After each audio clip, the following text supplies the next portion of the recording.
Scared you, didn't I? Do better. But that's why we're here.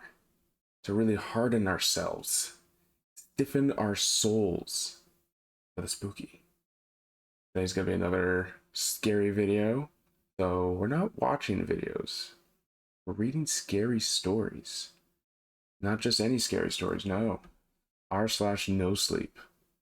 So grab a blanket, maybe a flashlight, some snacks. Let's get spooky, shall we?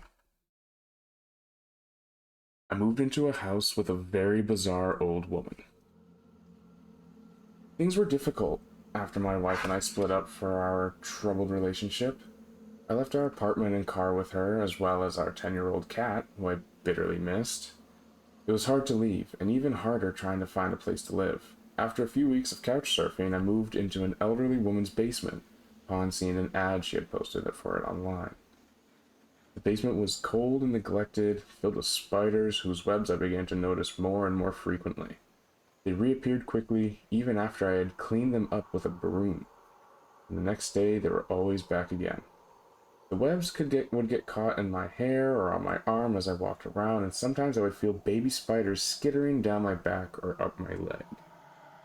Despite my efforts to eradicate them, I kept seeing arachnids everywhere and purchased traps in an effort to keep them under control. But the traps didn't work either. The old woman who rented the basement was named Mrs. Lancaster.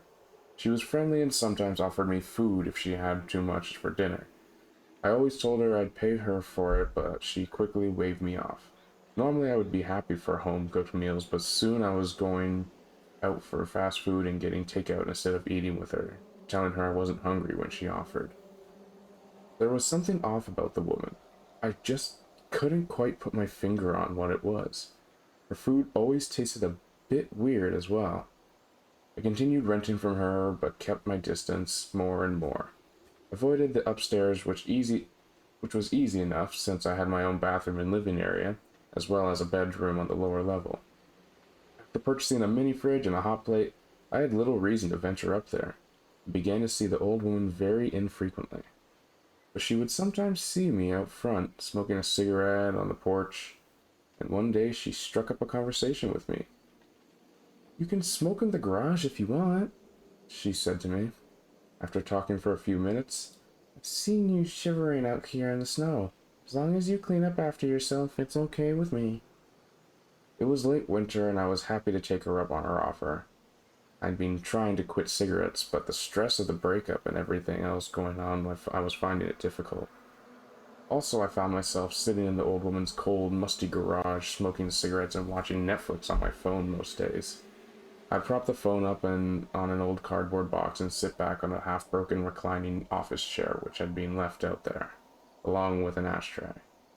The back of the disused chair poked uncomfortably into my spine in a poor effort at lumbar support, and I used that pain as an excuse not to linger out there for too long.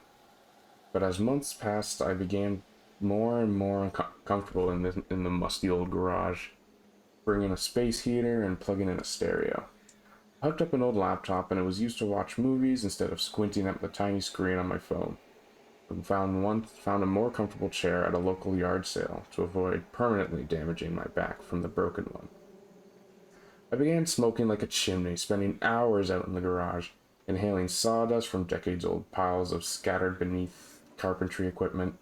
Mrs. Lancaster's husband had passed away and left behind a garage full of tools, construction material, and boxes, which I sometimes examined curiously out of the corner of my eye, while chain-smoking and drinking beer.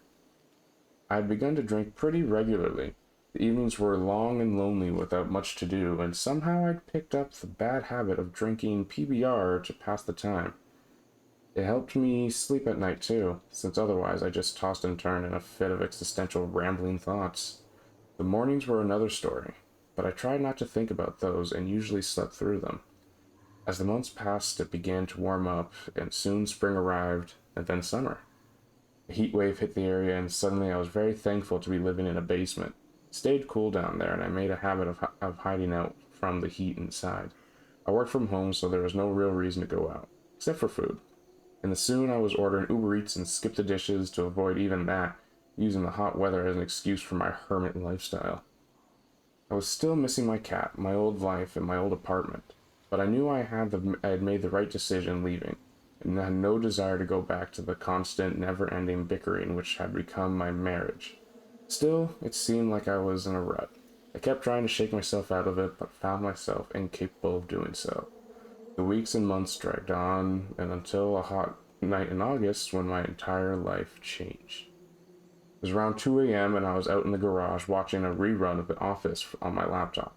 I'd been out there for a while and the air was blue with smoke.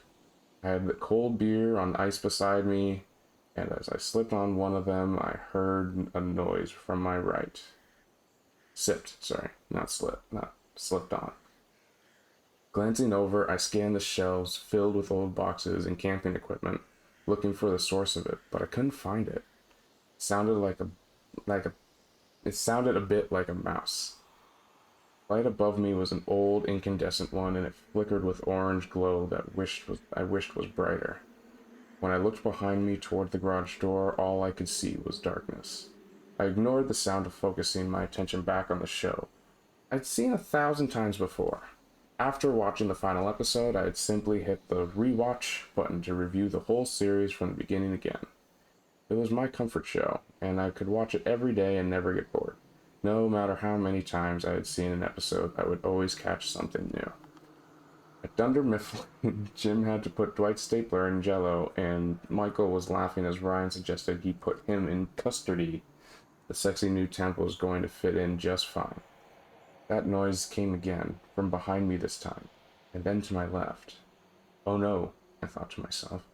There must definitely be mice in this garage. I'll have to talk to Mrs. Lancaster about hiring an exterminator. Still, I didn't move. The idea of mice didn't scare me. It just made me feel a bit put off.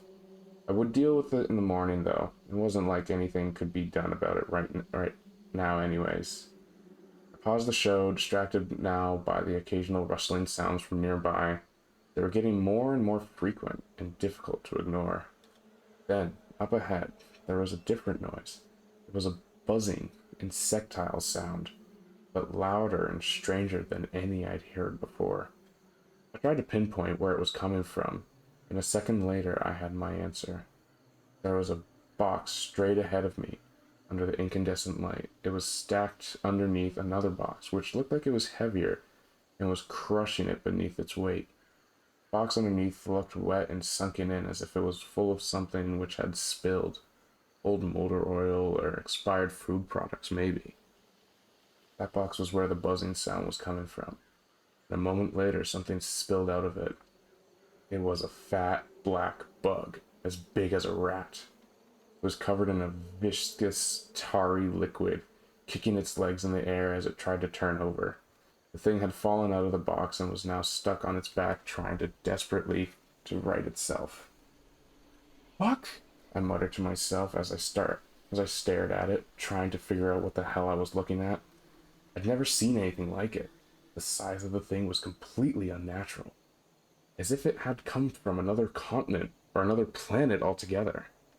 A second later, there were more of them crawling out from the box, flattening themselves as they pushed their way out from beneath the other heavier crate on top.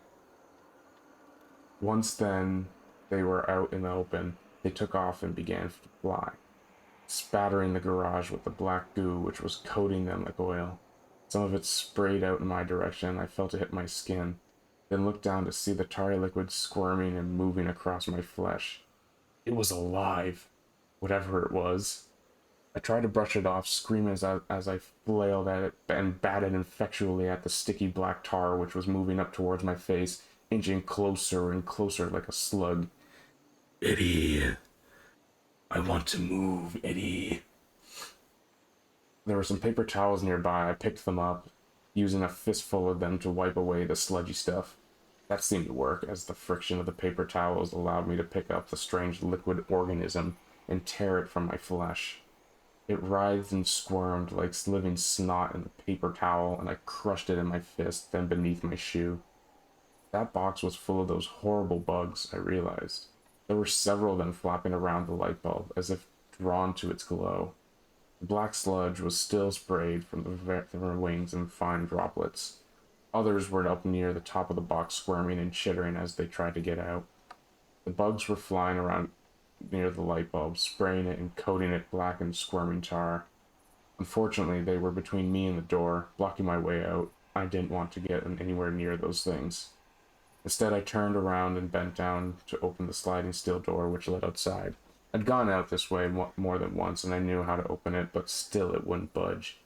I tried the lever again and again, but the door wouldn't go up. It was stuck or locked. Mrs. Lancaster wouldn't have done that, would she? I couldn't think of any reason why she would lock me in here. Unless I tried to shake the paranoid thoughts from my mind, but found they wouldn't go away. Something about all of this felt deliberate. Mrs. Lancaster, that strange old woman, had told me to smoke in the garage, and now I was trapped in here with a bunch of mutant bugs that looked like they were escaping from another dimension. More and more of them were crawling out by the second, and I could see other larger bugs beneath them, waiting for their turn to climb out of that box. With no other option, I decided I would have to make a break for the door leading back into the house. If I had to, I'd break it down. Something told me it was going to be locked as well. I pulled my shirt up over my head and raced beneath the light where the bugs were flying around in frenzied circles. The black sludge splattered down on me from above, and I tried to ignore that horrifying sensation of something crawling across my skin where my hands were exposed. Turning the knob in my hand, I was not completely surprised but to find that it was locked. For the first time ever, it was locked. Of course, this only confirmed my suspicions about Mrs. Lancaster. She was not a normal old woman. She was something else entirely. And she had locked me inside this garage with this freakish box full of bugs. It was more than just a box full of bugs, though. I knew that already, somewhere in my deep down lizard brain. The box was just a clever disguise for some sort of gateway to another dimension, a world full of hideous bugs that just waited to escape. Now they were on the hottest day of the summer, when it was the perfect temperature for them. Suddenly I caught movement out of the corner of my eye and saw something that didn't make sense. It was a spider that resembled a daddy longleg, except it stood as tall as I was. The thing had emerged from the box and was now striding toward me on legs as long as a hockey stick's, its face as disgusting over magnification of something I'd seen on a nature program. I screamed, spinning backwards to the door, throwing my shoulder against it. The bugs were still buzzing and flying around the light behind me, dimming it further with their sludgy discharge. The room was almost drenched in darkness now, and I could barely see a thing. But I could still make out the shape of the enormous spider which was making its way towards me, and the weight was now less than 2 feet away. I could smell the strange, alien stench of its breath, and could see its mandibles opening and closing in anticipation. Backing up, I drop-kicked the door with every ounce of force I could muster. The door crashed open as wood splintered and broke near the door jamb. As I dove out of the garage, I could hear the attack of the spider miss as it crashed into a pile of boxes. The thing had leapt at me.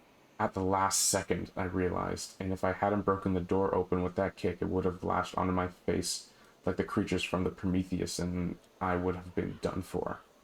I raced away from the garage and put down the hall towards my living area, which was separated from the hallway by a door. It didn't lock, but at least it was something. Buzzing sounds could be heard emerging from the garage as more and more giant bugs began to emerge. I made the mistake of turning around and saw cockroaches, the size of Rottweilers, and millipedes as wide as telephone poles, their bodies trailing out of sight. The things that flew and the things that crawled, things that went up both the walls, things that chirped and things that chittered, all of them familiar, except 100 times larger than they should have been, raced towards me from the garage door. I hated even looking at them, the bristly hairs which stood out on their legs, their long antennae, and their excessive eyes, and striding through the mists of all of them was the huge spider, coming at me, with its long legs. Slamming the door shut, I held my body weight against it, then I pulled out my phone and called 911. The only problem was, when I told the operator what my emergency was, she hung up on me, telling me I meant to call an exterminator. Apparently the police aren't concerned with mutant bugs, but I guess she probably thought I was exaggerating. So I did a quick Google search holding the door shut with my backside as the weight of 100 giant bugs pressed up against it. I could see their legs reaching beneath the door trying to get in. Shuddering, I looked back at my phone. I needed to focus. I had to get help before Mrs. Lancaster realized I escaped. Maybe she already had and realized and was coming down here to finish the job. Exterminators are plentiful in the city where I live, so I quickly selected the first one with the top rating. Secure and contain pest control. They guaranteed full protection from all insects, large or small. I just hoped they were serious about that promise because I was going to put their skills to the test. I quickly dialed the number, and a man with a gruff voice picked up. Secure and contain pest control, he said. How can we assist you? I need help, I nearly screamed, the only thing causing me to keep my voice down being the presence of Mrs. Lancaster nearby. There are bugs in the basement where I'm living. Huge bugs, like bigger than you've ever seen. Can you get somebody over here right now? Please, I'll pay you double your normal rates. Triple! The man only hesitated for a second. What's your address? He asked. We'll be there in 5 minutes. I told him, and before I could even finish speaking, I heard the dial tone again, as if he already knew where the house was. The next 5 minutes were the longest and most terrifying of my life. Not only were there giant bugs insistent on trying to get in, Mrs. Lancaster was soon outside as well, twisting the door handle and turning it with more force than I would have thought possible. Medicine, medicine, she kept saying over and over again. There's so many of us, and we're so hungry. Finally, it stopped when I heard the door crash open on the main level. No! The old woman screeched from just outside the door, and then I heard the floorboards creaking as she moved away from it.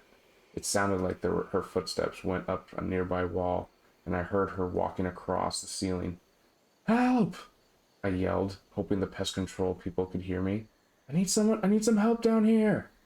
Footsteps could be heard racing toward me, and then muted voices were speaking just outside. Stay where you are, someone announced. We'll let you know when it's safe to come out. I was just happy they were there. I didn't want to scare them off, but I had to tell them about Mrs. Lancaster for their own safety. The homeowner. She's not completely stable, I said, trying to be truthful without scaring them out of the house. If you see her, maybe just call the cops. After a few moments, one of the men replied, We are familiar with Mrs. Lancaster from previous visits. Several long minutes later, the door opened and the men let me out of the room. I could have hugged them with gratitude, but settled for a handshake.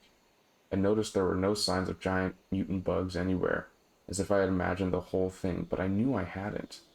Thank you for saving me, I said. I don't know what the hell those things were or where they came from, but you guys are miracle workers for taking care of them as fast as you did.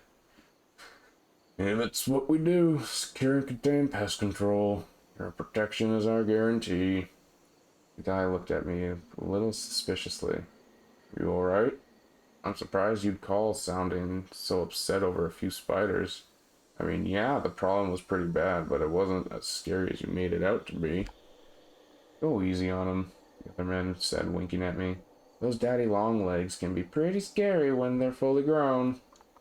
The two men left before I could say another word, and I followed them up to the front door, looking hesitantly around for Mrs. Lancaster. Oh, I don't think you'll see her again for a while, the friendlier of the two exterminators said on his way out. Mrs. Lancaster likes to travel.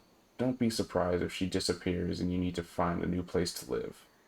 I nodded, too stunned to respond. It didn't make sense. None of it made any sense. How and why they'd not seen the giant bugs? Or had they seen them and they were just covering it up? And if so, why? I went upstairs for the first time in a long while, searching the upper level. Couldn't find Mrs. Lancaster anywhere. But I did find some other things. Boxes and boxes filled with bones. Previous tenants, I guessed. The owners of the old ashtray and the broken box office chair I'd found in the garage. Mrs. Lancaster had killed not just one, but several people by the looks of it. All I had to do was count the skulls to know for sure, and I found at least 8 of those. Some were fragmented and broken, making it difficult. I should have called the police right then and there, but something compelled me to continue searching, and to go into her bedroom to see what was inside. When I opened the door, I almost screamed. I thought it was her at first, laying on her bed with her arms folded across her chest, looking asleep, or dead maybe.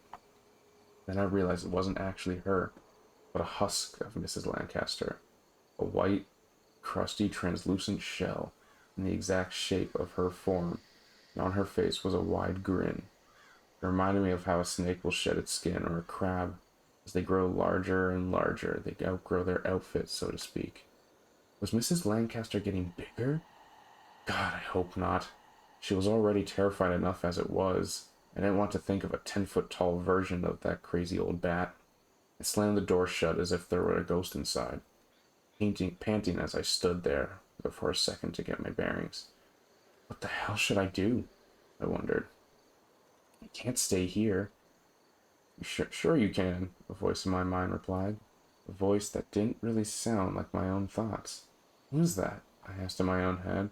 Instead of words, I saw an image flash before my vision, as if there were something playing a movie in my mind. I had no control over it. I saw that black tarry sludge being cast off by the flying bugs in the garage. I saw some of it land on my arm and begin to squirm and crawl up towards my ear. And then I saw it go inside. What the fuck are you? I asked the thing inside my head, and again I saw images. Dark pool of living water, black as the night sky, an ocean of that dark sticky stuff squirming and whirling and looking for somewhere to go. On a nearby shore, I could see 1,000,000,000,000 giant insects, their bodies pressed up against each other, standing still, as if waiting. Up above that dark ocean was an alien sky where 3 moons could be seen, with the same crescent shape cast upon them. Then a voice had spoken back in my head. The question is not what we are. The question is, what are you? After a few seconds of thought, I replied, I'm me. I answered back aloud. No, the voice said back. No, you are food. A welcome feast for an army. So that was creepy. A whole lot of bugs, another dimension. I don't know what to tell y'all, but that's gross. I don't do bugs, like, at all. Like, they're cool if they're over there. You know, be in another part of the stratosphere. I don't know. Just don't be anywhere near me, and we will do just fine. Thank you very much. Um, hmm. But I think I've got another sweet one for us. This one is called The Backroads. Deep in the South Country, driving down a lone highway at night sounds ideal. This is especially true if you're a loner with no friends or family and in desperate need of a well-paying job. Maybe you're a truck driver looking for a quick route, thinking that the back roads would be perfect for that. Little traffic, new experience, to have to break the monotony of daily travels on the open road. You may want spooky things to happen so you can talk about them to your friends or even brag about them later in your life, telling everyone how you survived the most horrific encounter with a creature on the road. The thought of watching the skinwalker walk around your vehicle as you hold onto the door, desperately praying for someone to come save, only to live another day and post it online and for that good old spooky story addict to read. Hey, that's me. Don't knock anyone down if that's what you want to do.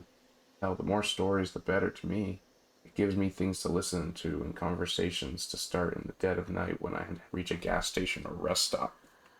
Hell, you may even run into me, you never know. I'm on the younger side, so if you do spot me, I'd probably surprise you for the type of job I'm in. Usually truckers and night drivers are older folks who have made it a career. Yet I honestly would surprise you, given I don't fit that mold.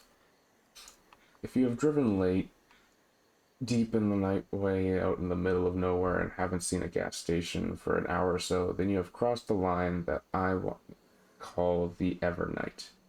In the Evernight, you only have you, your thoughts, and whatever vehicle you're driving down the lone road. Be warned, these are the most dangerous times because you are alone out there where help is few and far between. Maybe you'll see another soul on the other side of that lane driving past you. Or maybe you find one of those many horrors of that Evernight holds in the store for us night owls. God help you if you find one of the many horrors that the Evernight holds in store for us night owls. God help you if you must go through those experiences because they will stick with you for a long time, never ceasing their replays in the back of your mind. Now, you might be wondering what sort of experiences I've had during these journeys. Let me share one notable encounter. It was with a young man, roughly my age, who seemed like the kind of guy you'd expect to find at a nightclub or a lively frat house party. Surprising presence in the desolation of the forgotten lands of the U.S. He had the energy and charisma of a hype man, and I couldn't help but wonder if it was the way to keep himself awake during the long, solitary drives. He confessed that he was a newcomer to the world of the night driving, having taken up this unconventional job at 25. Being 3 years my senior, I was curious about how he had found his way into this line of work. He smirked at my question and simply said, "Podcasts." It left me intrigued, wondering how a medium as innocuous as podcasts had led him down this path. I was staring at him blankly, expecting him to elaborate. However, when he didn't say anything further, I asked for further explanation of what had to do with anything. He clarified that what he meant was he was a big fan of creepypasta, a form of horror story sharing that mostly online, as if that was supposed to satisfy my question. I nodded to his statement and sipped my drink. We were sitting at the cafe at a table in the gas station. He spotted me drinking a cup of coffee and thought it would be ideal to sit across from me and say hello. Not wanting to be rude, I naturally spoke to him and asked him that question. "So, you started this job because of podcasts? Night driving, that is?" I wanted to understand how such a small thing could pull someone into the tired, dangerous world of night driving. After all, it was an unconventional career choice for people our age. Nodding as he drank some of his tea, he said, "Yeah, I love creepypasta and shit like that. Those horror stories online. I remember getting super into it for one night driving from my old job. I loved them so much I thought, shit, I could get a driving job and just explore, enjoy the road, and listen to podcasts and horror stories. Like this guy, check him out. Probably already ahead of him. His name is Corpse Husband. Dude's balls dropped when he was born. His shit is creepy as fuck. You know him, right? He read horror stories and stuff. There's a few more like MCP and other dudes, but you get the point." Damn, I thought. He does not shut up. I nodded and told him that I heard of them, explained my love of horror and how I would listen to them frequently when I had nights where I just couldn't sleep. The number of stories I had listened to was insane. I played videos on YouTube since the days of old. He was excited and continued this with his explanation. "So I listened to these stories and I thought I wanted to experience something like that. Well, not something I'd die from, but it'd be cool to have something to post online about. I nodded. That makes sense for a guy like him since he seems like the time to do things on a whim. I drank some more coffee and asked him, "So that's why you travel the darkest, most remote roads? Like this one?" "It's a hell of a commitment for simple interest," I said, placing the cup down. He frowned and spoke, saying, "Well, yeah, that's a big part of my reasons for being out here and exploring. Pay for these jobs is good, but if I'm being real, it's mostly because of my ex. Crazy, you know? But if God didn't make Latinas with no spicy, then there would be no fun in life. Am I wrong?" "Uh-huh. Yeah, I gotcha. So, any interesting stories that you have being out here driving?" I asked, peeking at the time from my watch. 2:23 a.m. it read. "Should get moving, I think. I spent way too much time at this gas station, but it can't hurt to chat a little longer." He smiled, but it was kind of nervous. "Yeah, I got a couple, but nothing like serial killers or werewolves. But my scariest encounter happened 3 days ago, in between Oklahoma and Louisiana, getting out of the bayous. While driving down a long ass stretch of road, I had to piss. Needed to find an ant hill to flood. So I got out of the truck and started doing my business when I heard a snap." He paused for a bit. I noticed while he spoke he got a little more serious. His expression hardened slightly as he continued. "Well, I couldn't see what made the sound since the light of the truck was so blinding, so I stepped more out to where it came from. I know what you're thinking, fucking stupid, right?" "No shit, but go on," I urged him as I curiously had been thoroughly piqued. He drank some of his drink and went on. "So I walked to the side of the truck and peered more out into the darkness, looking for whatever it was. I stared into the darkness, and you know what? Shit went dead quiet. like someone shot a gun next to your ear and all you could hear is that ringing noise. You know, when the world is so still, that's all you can hear? I just felt something was wrong. You know? When you can just feel it in your gut that you shouldn't open the door or answer the phone call. Something like that. Hell, the description I can give is when you're holding the phone texting someone and they're giving you news, but somehow you know it's bad. Dread is the word. Fucking never felt that way before until that moment. Speaking more quietly now, like as if retelling the story is putting it in that spot again. I waited patiently for him, giving him a moment as he lost in thought, or so it seemed. He resumed his tale with a voice a little more softly. I didn't see anything there, but I thought I saw an outline or something. But I couldn't be sure. Honestly, my eyes were as useful as my fucking art degree. Since I didn't see anything, I thought I did, but nope, nothing. So turning back to my truck, I had no reason to stay there, so I'd just leave. But as I turned my back to the forest line, I heard something hitting the floor. The moment I heard that, I bolted for the door and jumped into the truck and got the fuck out of there. I don't think I even got my ass in the seat properly. I just floored out of them. Have you ever heard something run at you in the middle of the damn woods? I saw him shake in fear. Took a glance in the rearview mirror when I had gotten into the truck, and you know what I saw? He asked, looking at me. I shook my head, no, and leaned in to catch his words as he continued his story, drinking more of the coffee and looking out into the lot. He shivered, with a cold stare as he spoke to me. I saw deer standing in the middle of the road, staring at me as I drove off. And it was more than one of those empty-eyed stares those fucks give out. I counted 5 deer in total as I left, all 5 of them standing and walking on 2 hind legs. I raised an eyebrow, trying to imagine the situation in my mind and understand his sense of fear. However, I couldn't, even though this event could easily play out in the same way with me. So you got caught lacking by a deer, is that what you're saying? Like, I can see how that's scary, but I don't know if the fear was warranted after you drove off. You could laugh it off, right? But shit sounds intense. I tried to lighten the mood. He gulped his drink and looked out into the dim, lifeless parking lot. Took a glance as well, staring at the company I'd drive, and began to wonder what I could do in a similar situation. The more I pondered, the more I understood that this is real life, not a game, not a show with convenient plot arbor that would result in me being saved. I overheard him say, "You know, I bet this will get some clicks on Reddit when I post it." That took me by surprise. Sorry. What? You want fame out of that horror story? Yet you do realize you could have died if it was some serial killer, right? I know. And that's why it'll be such a fucking fantastic read, bro. You know how many people eat up that horror shit? I could post it to TikTok or even just YouTube, he shouted. I just needed a minute. Sorry to ruin the immersion. Damn. Could I have not been called out better? Uh, I shook my head and watched him finish off the rest of his Cheetos.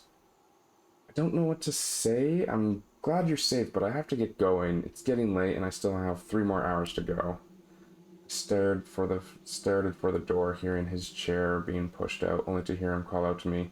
"Hey, I forgot my name, Marcus," he said, following me out into the parking lot. "I'll see you on the road, brother," he said, heading over to the side of the building where the restrooms were located. As I began to walk to my vehicle, I couldn't help but notice Marcus's massive Ford parked proudly under the gas station streetlight. Right there in the center of the Ford's grill was a set of deer antlers, seemingly stuffed in place. A little bit of blood stained the front of the truck, transforming the once nice gray painted into a mix of rustic red on gray. Strangely, most of the blood appeared to be on the driver's side. I couldn't understand how that was possible. Going to mention details about the story, perhaps? I entered my car and started it up. As I began to slowly drive off, the gears in my head started turning when my mind realized. He said he encountered deer that stood up and walked, right? That was only after he was driving off. So why did he have the antlers stuck in his truck? Honestly, I didn't have the energy to jump out and ask him, nor do I want to. As I drove past his truck on my way to the main road, I noticed something. A hand stuck out from the back of the tailgate where the small gap was. In that gap, I could see a pair of eyes staring into mine. Very familiar eyes, though, although these were glazed over with a milky appearance. I halted the vehicle and took time to get a hard look at the eyes that displayed dying fear trapped within them. During that brief pause, I saw Marcus come from the side of the gas station. He waited by the entrance for a minute, just looking at me. His confident frat boy smile emulated perfectly to what I could only imagine how the real one looked. It had the same facial features as the face staring back at me from the gap in the truck. The thing that mimicked his body smiled widely, his mouth contorting from a once confident grin into a malicious smirk of confidence, like a hunter who knew he had had his prey in front of him. His once brown eyes were very beady and hidden in the shadowy darkness. I gave him a small goodbye nod as I got onto the main road and proceeded to go down the highway. Next time I should be more attentive to who I am speaking with and who is around me. I kicked myself mentally for not fully paying attention to the person before me. Like the thing wanted to use the new suit and show it off. I could have been perfect target, but I guess the killers need to practice wearing other skins before they could become pros about it.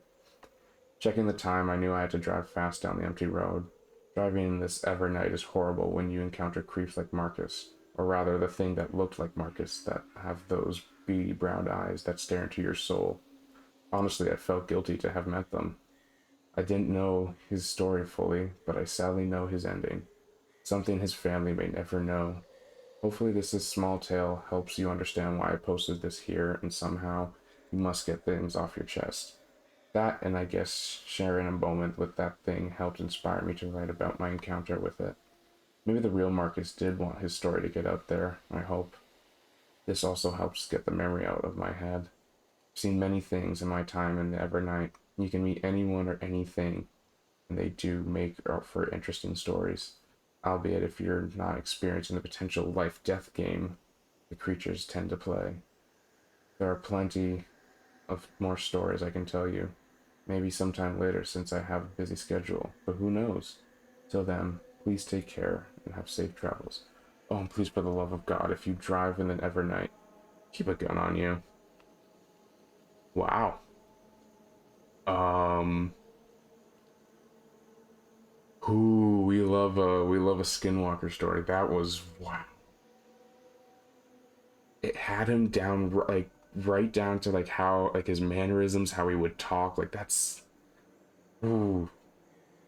I want to do more truck truck drive like late night truck driver slash what like park ranger no sleep stories because they're always the cool like they're honestly always the creepiest and I love them.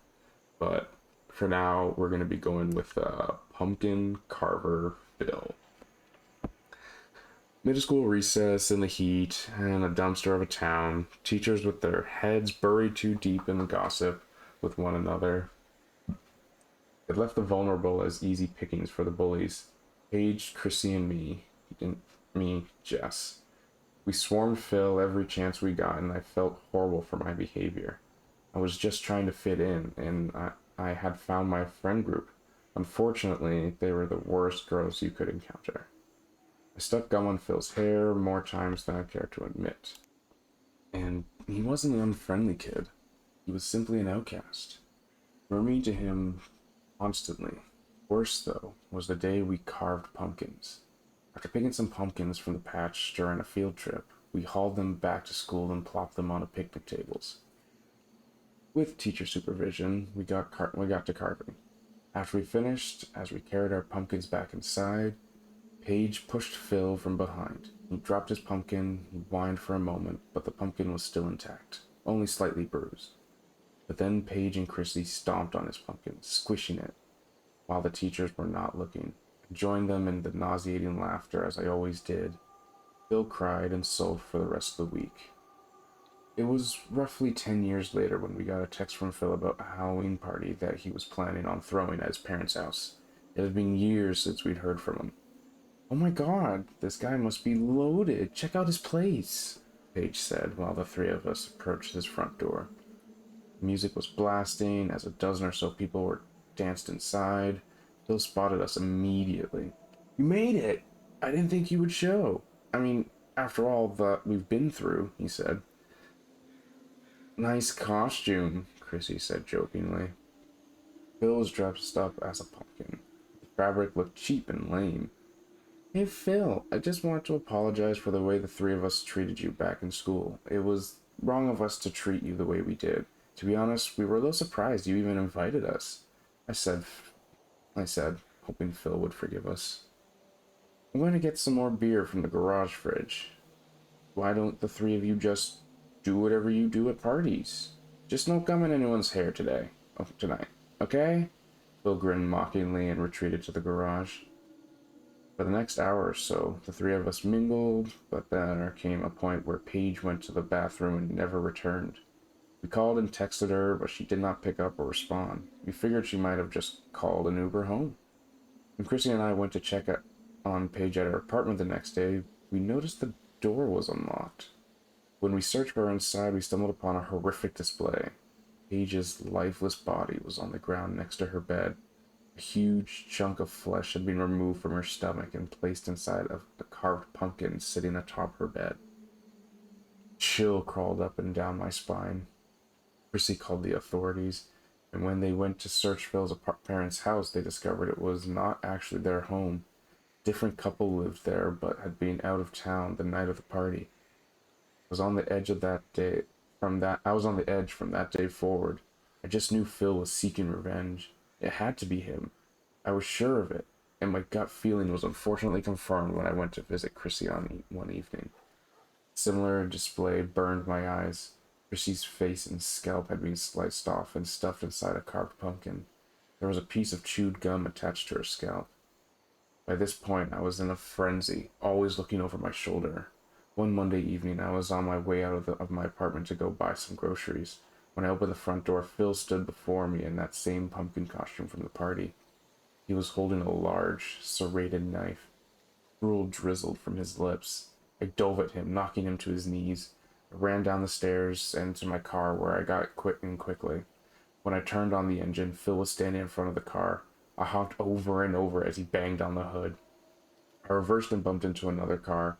Phil ran over to the driver's side window and punched at it repeatedly before I could get my car out of the spot. He smashed the glass and grabbed my hair. He leaned in and removed my seatbelt. I flailed around and screamed, desperately trying to get the attention of anyone nearby. The man jogging around the neighborhood must have heard me, because he came just when I needed him most. He grabbed Phil and pulled him to the ground. I called the police while the man restrained Phil. Phil was eventually put in prison for the 2 murders he committed. I was lucky to survive the ordeal, but deep down, I keep getting the sickening feeling that it all could have been prevented had we not been such awful bullies to him back in school. Oh boy. So now you know. Don't bully kids, otherwise the person you bullied may become a serial killer. I say this with a slightly joking and sarcastic tone, but this does happen, unfortunately. This is not meant to be based on true story, but oh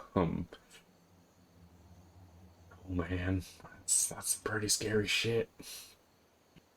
Jeez, man, that is r/NoSleep does not disappoint. Those were some absolutely amazing. I realize, you know what? Even for spooky effects, I think a little bit of terror red is suitable for this. So that was some r/NoSleep stories. They gonna keep me up for the rest of the night, and I'm okay with this. But those were really, really good. And if you want to see more or hear more stories like this, please leave a like down below, and be sure to comment which story really gave you some chills. Right. Like your parents used to tell you, sweet dreams, and make sure the giant mutant bugs and 10-foot tall daddy long legs don't bite. Catch you guys later.